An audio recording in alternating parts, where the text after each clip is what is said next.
Amen. Ta parole est vie. Oui. Amen.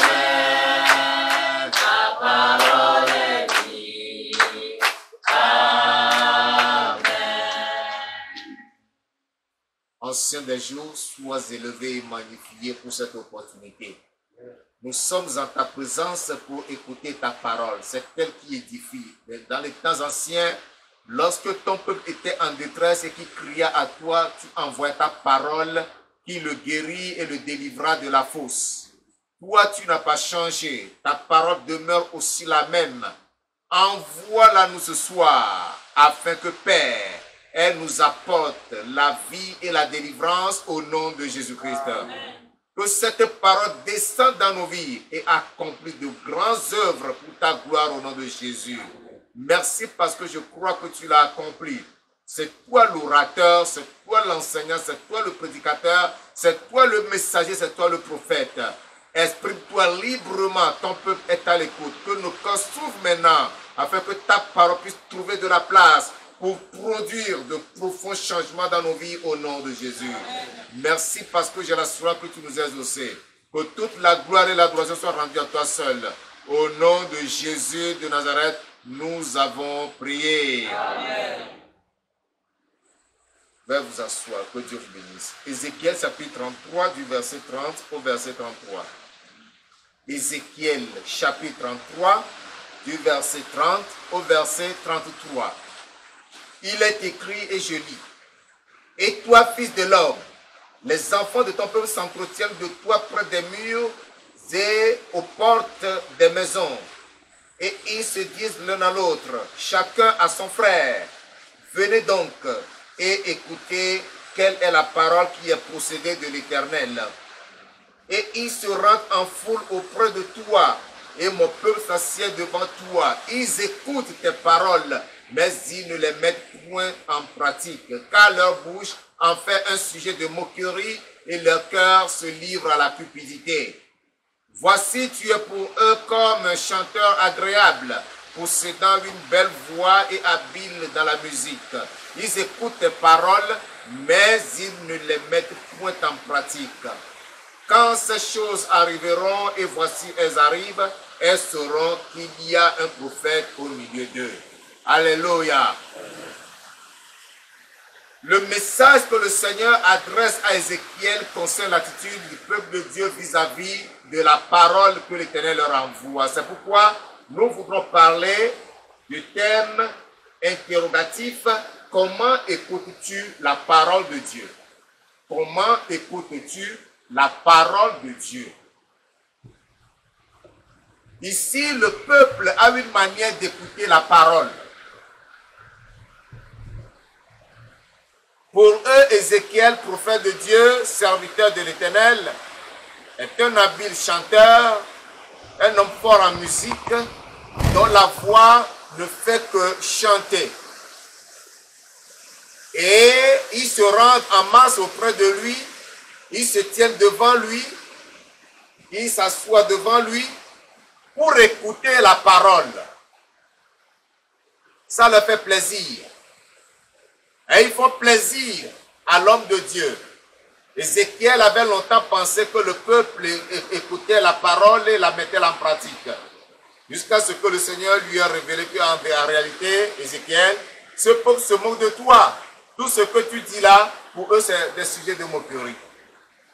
Parce qu'ils te prennent pour un habile chanteur, un musicien agréable qui sait bien jouer ses instruments de musique, alors ils viennent se tenir devant toi pour écouter la parole. Bien-aimé, lorsque tu écoutes la voix d'Ézéchiel, lorsque tu entends ce que l'Éternel dit à Ézéchiel, toi-même tu as déjà te posé des questions. Comment est-ce que j'écoute la parole? Qu'est-ce que je reçois de la parole? Qu'est-ce que le Seigneur me dit? Et quel est l'état de mon cœur ou bien l'attitude de mon cœur lorsque Dieu me parle à travers son serviteur? Le danger aujourd'hui, c'est que plusieurs se rendent devant les hommes de Dieu, dans des assemblées chrétiennes, dans des regroupements chrétiens, dans des communautés chrétiennes, et font semblant d'écouter la parole.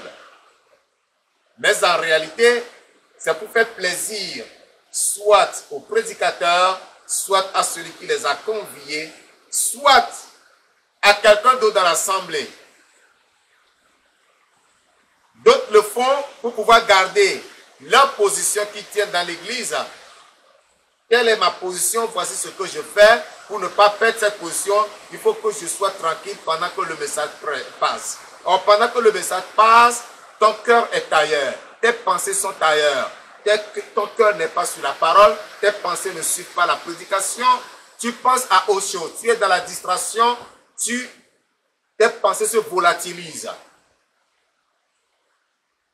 C'est ce que faisait le peuple d'Israël ici.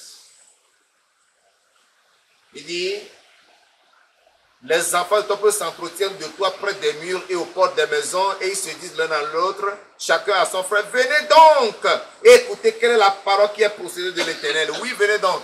Il va nous dire quoi encore aujourd'hui là? Allons. Qu'est-ce qu'il aura à nous dire? Nous allons l'écouter. Ce n'est pas un problème. L'essentiel, c'est qu'il nous voit assis devant lui et qu'il nous parle. Et ils viennent en foule, en grand nombre, ils viennent nombreux. Ézéchiel se disait que non, les gens là, ils m'écoutent vraiment, ils sont très attentifs. Ils comprennent ce que je leur dis. Mais lorsqu'ils se lèvent de là et que chacun rentre chez soi, leur attitude, leur comportement ne change jamais. Lorsque Dieu dit, lorsque Dieu prend des sentences, dit que je vais vous punir à cause de tel comportement, de telle attitude, et que Ézéchiel espérait qu'il y aurait du changement après avoir écouté cette sentence de Dieu, c'était l'occasion où leur attitude s'empirait. Leur comportement devenait de plus en plus grave. Ce qu'on leur reprochait, au lieu de l'abandonner, ils le doublaient encore, ils le multipliaient, ils le décuplaient. C'était là leur attitude. Jusqu'à ce que Dieu dise à Ézéchiel, attention, Ézéchiel, ce peuple-là vient devant toi en foule, hein. Tu les vois nombreux, il faut que tu saches qu'ils ne mettent point en pratique ta parole parce que leur bouche en fait un sujet de moquerie et leur cœur se livre à la cupidité. Cupidité, c'est quoi? C'est le fait de posséder au-delà de ce dont on a besoin, avoir, s'enrichir, acquérir du matériel, du pain, du vêtement, de l'argent, tout ce qu'il faut en excès. Jusqu'à ce que ça devienne inutile. Voilà l'esprit qui les animait. Donc la parole de Dieu n'était pas du tout leur préoccupation. Voici, tu es pour eux comme un chanteur agréable, possédant une belle voix et habile dans la musique. Ils écoutent tes paroles, mais ils ne les mettent point en pratique. Lorsque tu viens ici, comment tu écoutes la parole de Dieu? Quelle est ton attitude lorsque tu écoutes cette parole? C'est cette attitude qui va te motiver à écouter le message ici et à l'écouter après. Mais si tu as une attitude négative, après l'avoir écouté ici, tu pars, tu oublies. Tu ignores même que ce message est posté quelque part pour que tu ailles l'écouter pour te rafraîchir la mémoire.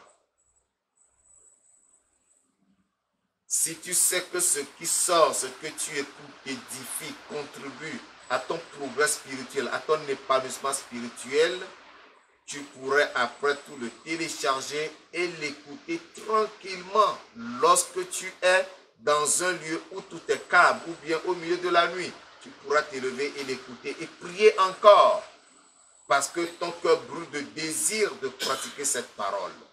Comment écoutes-tu la parole de Dieu? C'est ça la question que nous devons nous poser. Si ton attitude est de venir écouter parce que c'est un bon discoureur, parce que c'est un bon chanteur, un chanteur habile, un grand musicien qui sait bien composer les mots, qui sait faire la rhétorique et que sa voix est agréable, l'intonation est merveilleuse, bien aimé, il faut que tu saches avant tout que tu te nuis à toi-même. Le mal, c'est à toi-même que tu le fais et non à un homme. Malachie, chapitre 1, le verset 6. Malachie, chapitre 1, le verset 6. Un fils honore son père et un serviteur son maître. Si je suis père, où est l'honneur qui m'est dû? Si je suis maître, où est la crainte qu'on a de moi? Dit l'Éternel des armées, à vous, sacrificateurs, qui méprisez mon nom et qui dites, en quoi avons-nous méprisé ton nom? Alléluia. L'Éternel se plaint de ce que son nom est méprisé par ses serviteurs, comme vous, en tant que serviteurs de Dieu. Est-ce que Dieu peut se réjouir de vous parce que vous honorez son nom? Nous savons que Dieu est dans sa parole et Dieu est la parole et la parole est Dieu et la parole vous est délivrée. Comment écoutez-vous cette parole? Est-ce que vous honorez cette parole? Honorer la parole, c'est l'écouter avec attention et la mettre en pratique. Mais lorsque vous êtes distrait, vous êtes indifférent, lorsque ce message est en train de passer, lorsque la parole sort, vous déshonorez Dieu. C'est pour cela que Dieu parle sévèrement à son peuple ici. Qu'un fils honore son père, tout comme une fille honore sa mère, et le serviteur honore son maître. Il dit, il se plaint, si je suis père, où est l'honneur qui m'est dû? Quel est l'honneur que vous donnez à Dieu à travers sa parole, à travers l'écoute de sa parole? Quel est l'état de votre cœur par rapport à la parole de Dieu? Quelle est votre attitude, votre pensée, votre esprit, votre état d'esprit lorsque vous écoutez la parole de Dieu? Est-ce que vous réalisez, vous vous rendez compte que c'est Dieu même qui vous parle à travers un humain qu'il a choisi, parce que l'homme n'est qu'un simple instrument. Et puisque de tout temps, Dieu ne pouvait pas descendre et parler à tout le monde à la fois, il a toujours choisi des hommes par qui il a parlé aux hommes.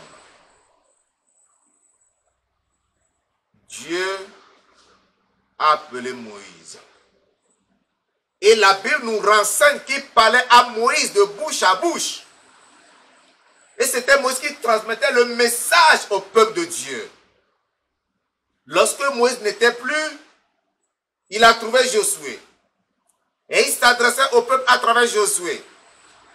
Quand Josué n'était plus, il avait suscité des prophètes par qui il parlait à son peuple. Il se servait même de ses anges pour communiquer des messages. Lorsqu'il devait parler à Gédéon, c'est un ange qui l'envoyait lui parler. Alléluia. Après les hommes et les anges par qui Dieu nous a parlé, qu'est-ce que Hébreu nous dit? Il nous a parlé par qui? Par le Fils. Hébreu, chapitre 1. Je vais vous montrer cela. Hébreu, chapitre 1, à partir du verset 1. Après avoir autrefois, à plusieurs reprises et de plusieurs manières, parlé à nos pères par les prophètes, Dieu, dans ces derniers temps, nous a parlé par le Fils, qu'il a établi héritier de toutes choses, par lequel il a aussi créé le monde. Après avoir parlé par les prophètes, il nous a parlé dans ces derniers temps par qui? Par le Fils. Et la parole du Fils est vivante, aussi longtemps que le Fils vit. Le Fils était avec Dieu. Le Fils était la parole. Et tout a été créé par le Fils. La parole vivante nous est donnée. Le Fils, en partant, en retournant chez le Père, a établi les apôtres. La parole est vivante. Il a désigné des gens, sur qui le Saint-Esprit était descendu. Ils ont écrit la parole depuis la Genèse jusqu'à l'Apocalypse. En tout, ce sont 6 livres. Écrits par 40 auteurs différents, qui ont vécu en des périodes différentes, mais qui, par l'inspiration du Saint-Esprit, ont eu une pensée commune qu'ils ont exposée par écrit, qui a été rassemblée dans des parchemins aujourd'hui. Ces pensées, ces paroles sont imprimées en un livre appelé la Sainte Bible qui nous est donnée. Alléluia. Et c'est cette parole que nous devons écouter. Mais comment nous l'écoutons? Et quand toi, tu prends la Bible chez toi pour la lire, comment lis-tu la Bible? Comment écoutes-tu la parole de Dieu? Quelle est ton attitude pendant que tu lis la Bible? Honorer la parole, c'est honorer Dieu. Respecter Dieu, c'est respecter sa parole. S'il est père, nous devons lui donner l'honneur du père. Si Dieu est ton père, tu dois lui donner l'honneur qui est dû à un père. Tout comme le serviteur honore son maître. Tout comme le fils honore son père. Alléluia. Nous devons honorer ainsi la parole de Dieu. Mais, si nous faisons comme si nous étions appelés à faire plaisir à un individu, bien aimé, nous ne faisons pas bien et Dieu ne sera pas content de nous. Jérémie chapitre 11. Jérémie chapitre 11, le verset 6. Jérémie chapitre 11, le verset 6 qui nous dit, l'Éternel me dit, publie toutes ces paroles dans la ville de Juda et dans les rues de Jérusalem en disant, écoutez les paroles de cette alliance et mettez-les en pratique. Alléluia. La dernière partie du verset doit déterminer, cette interpellation doit déterminer l'état d'esprit dans lequel tu dois écouter ou que tu écoutes la parole de Dieu. Écoutez les paroles de cette alliance et mettez-les en pratique. Si tu sais que tu as l'obligation, tu as le devoir de mettre en pratique la parole de Dieu, il y a une manière dont tu dois l'écouter. Ce n'est pas étant distrait, ce n'est pas en bavardant, ce n'est pas en jouant, ce n'est pas en s'amusant, ce n'est pas en pensant à d'autres choses pendant que le message sort. Tu dois avoir de la concentration. Toute ta pensée doit être dirigée vers la parole. Toute ta personne est concentrée sur ta parole. Et ton esprit suit la parole de bout en bout, afin de ne pas perdre le fil de la parole. Lorsque tu suis le message du bout en bout, à la fin, lorsqu'il s'agit de la prière, tu sauras quoi dire à Dieu. Mais si tu es distrait, tu ne sauras pas quoi dire à Dieu dans ta prière. Donc, si nous sommes liés par l'obligation de mettre en pratique la parole, et donc, ce lien déterminera l'état de notre cœur lorsque nous écoutons cette parole. C'est pour cela que Paul nous dira dans 1 Thessaloniciens chapitre 5 au verset 20, 1 Thessaloniciens chapitre 5, le verset 20. Il dit, ne méprisez pas les prophéties. Alléluia. Ne méprisez pas les prophéties.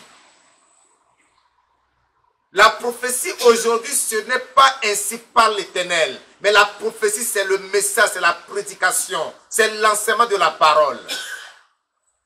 Toute la prophétie est déjà donnée. Quelle autre prophétie vous voulez?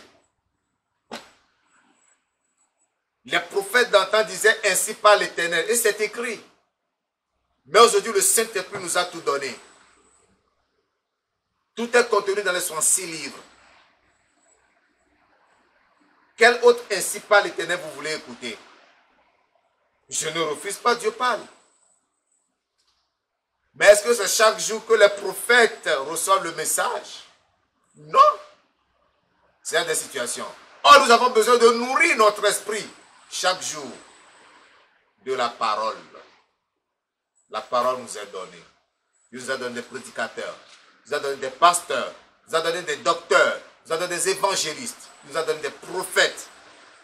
Les prophètes d'aujourd'hui doivent être ceux-là qui intercèdent beaucoup, qui doivent chercher à travers ces Écritures à connaître la pensée de Dieu. Ce sont des gardiens qui doivent orienter le peuple dans la voie de Dieu. Et les pasteurs sont là pour paître le peuple, pour nourrir le peuple de la parole, pour donner les soins spirituels au peuple. Les docteurs sont là pour enseigner la parole, les doctrines fondamentales et encourager le peuple à y obéir. Tous ceux-là qui travaillent au ministère de la parole, chacun a son ministère. Mais lorsque ceux-là se sacrifient, ou qu'est-ce que Dieu veut que je dise à son peuple? Lorsque le pasteur passe du temps à prier, Seigneur, que veux-tu que je dise à ton peuple? Quel est le message qui procède de toi pour ton peuple? Quelle est ta pensée pour ce peuple? Et que Dieu fait grâce, qu'il reçoive quelque chose qui vient vous donner. Et que vous vous êtes distrait. ce n'est pas à cet homme que vous manquez de respect, mais vous manquez du respect à l'Esprit de Dieu qui l'a inspiré. Parce que ce qu'il dit ne vient pas de lui. Cela vient du Saint-Esprit. C'est pour cela qu'il dit, ne méprisez pas les prophéties. Ce que je dis, c'est la prophétie que je vous annonce. Ne la méprisez pas, mais gardez-la et mettez-la en pratique. Jacques nous dira ceci dans Jacques chapitre 1. Jacques chapitre 1, du verset 21 au verset 25. Jacques chapitre 1, verset 21 au verset 25. C'est pourquoi, rejetant toute souillure et tout excès de malice, recevez avec douceur la parole qui a été plantée en vous et qui peut sauver vos âmes. Recevez avec douceur. Lorsqu'on cite un passage, on ne dit pas, oh, ce passage je connais. Qu'est-ce qu'il pourra nous dire par ce passage? Tu ne connais pas la pensée du Saint-Esprit à travers ce passage. Quelle que soit ta familiarité avec ce passage, quelle que soit ta maîtrise de ce passage a un message nouveau à te révéler. Donc tu as besoin de douceur, d'humilité pour recevoir ce que l'Esprit de Dieu veut te révéler à travers ce passage. Ne prends jamais le devant d'un prédicateur, d'un enseignant, ou d'un messager ou d'un prophète pour donner une interprétation quelconque au passage qu'il a cité dans sa prédication. Mais sois patient, fais table rase de tout ce que tu connais par rapport à ce passage et écoute-le attentivement. Alors, l'Esprit de Dieu a quelque chose à te communiquer. Il te le communiquera. Verset 22. Mettez en pratique la parole et ne vous bornez pas à l'écouter en vous trompant vous-même par de faux raisonnements. Il dit quoi? Mettez en pratique la parole et ne vous bornez pas à l'écouter en vous trompant vous-même par de faux raisonnements. Je connais, je suis chrétien il y a longtemps. Il n'y a rien de nouveau que moi je puisse apprendre dans la Bible. Mais ta vie est souillée, ta vie spirituelle est médiocre, désagréable devant Dieu. Tu t'es rendu insensible, tu as endurci ton cœur. La parole ne te touche plus. Tu es devenu réfractaire à la parole. Libère ton cœur à la parole, pour que la parole puisse toucher ton cœur, pour transformer ta vie, pour te donner une nouvelle image qui soit agréable à Dieu. Le Seigneur dit, Père, sanctifie-les par ta vérité, ta parole est la vérité. C'est lorsque tu touches à la parole que la parole te sanctifie. Verset 23. Car si quelqu'un écoute la parole, ne la met pas en pratique, il est semblant à un homme qui regarde dans un miroir son visage naturel et qui, après s'être regardé, s'en va et oublie aussitôt quel il était. Lorsque tu écoutes la parole que tu oublies, tu es comme celui-là qui va se tenir devant le miroir, il sort de la douche, il se tient devant le miroir, il se regarde. Et dès qu'il tourne le visage, ou bien lorsqu'il tourne le dos, il oublie comment il se présente.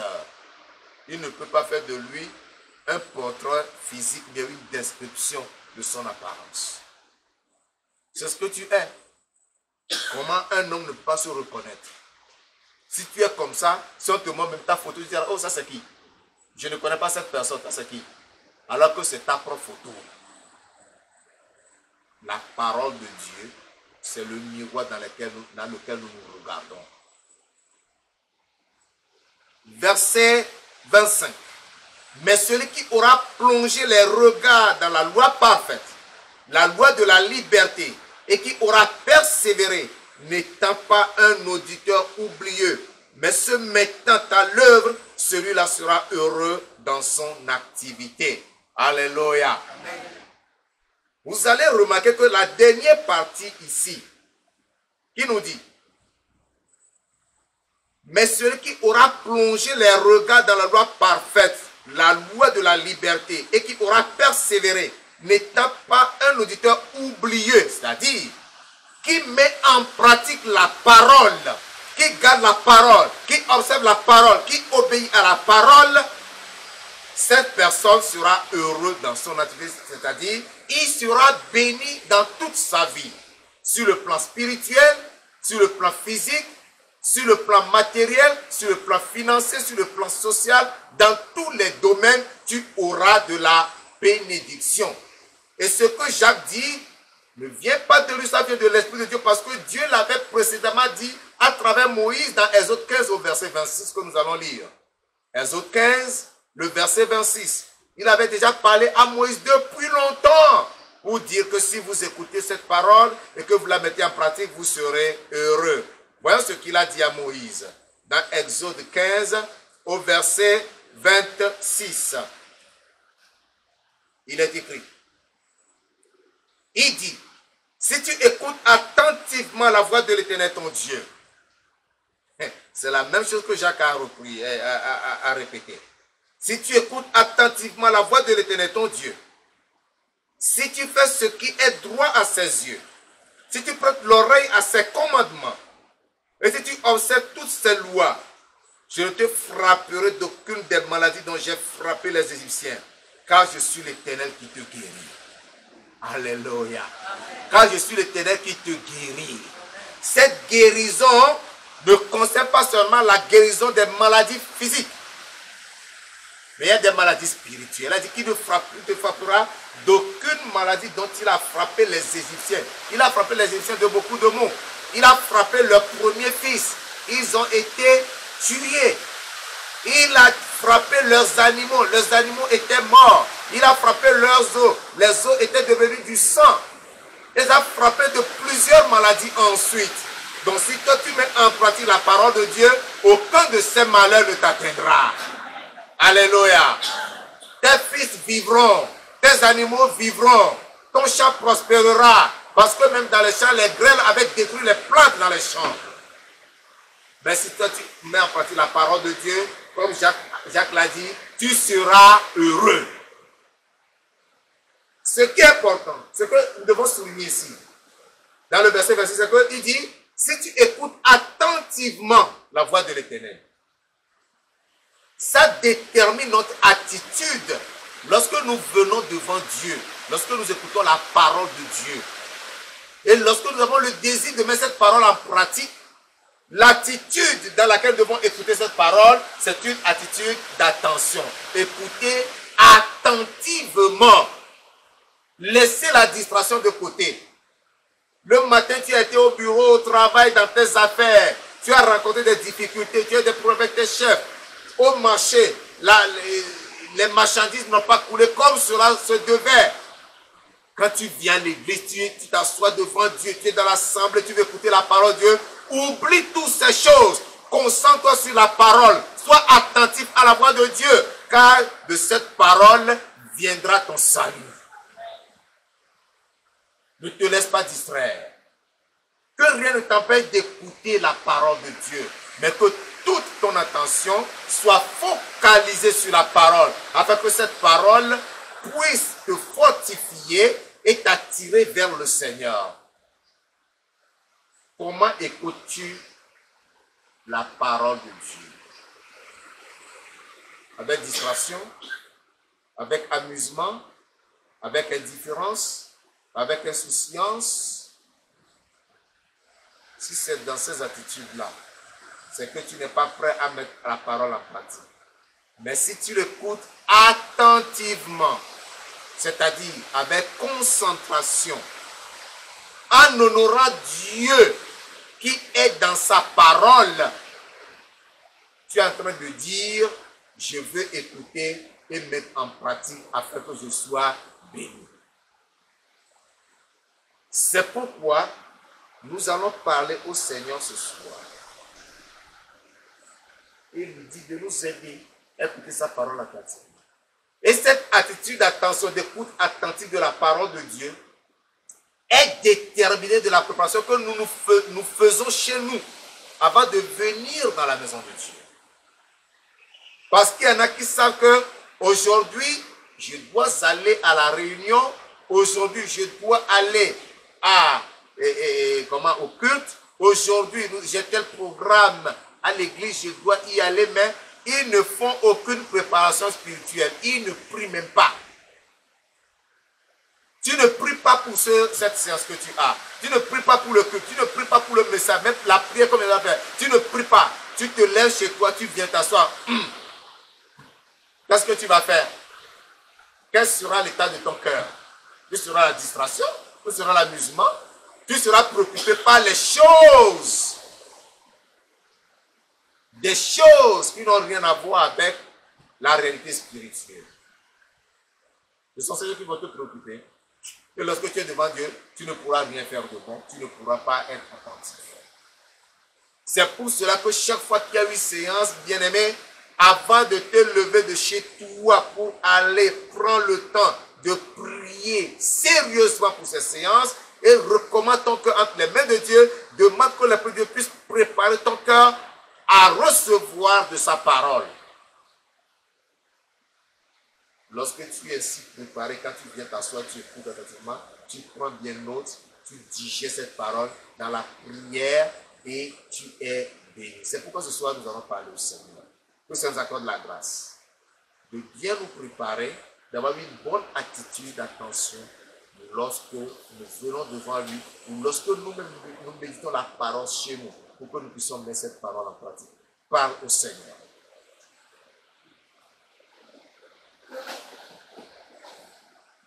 Parle au Seigneur.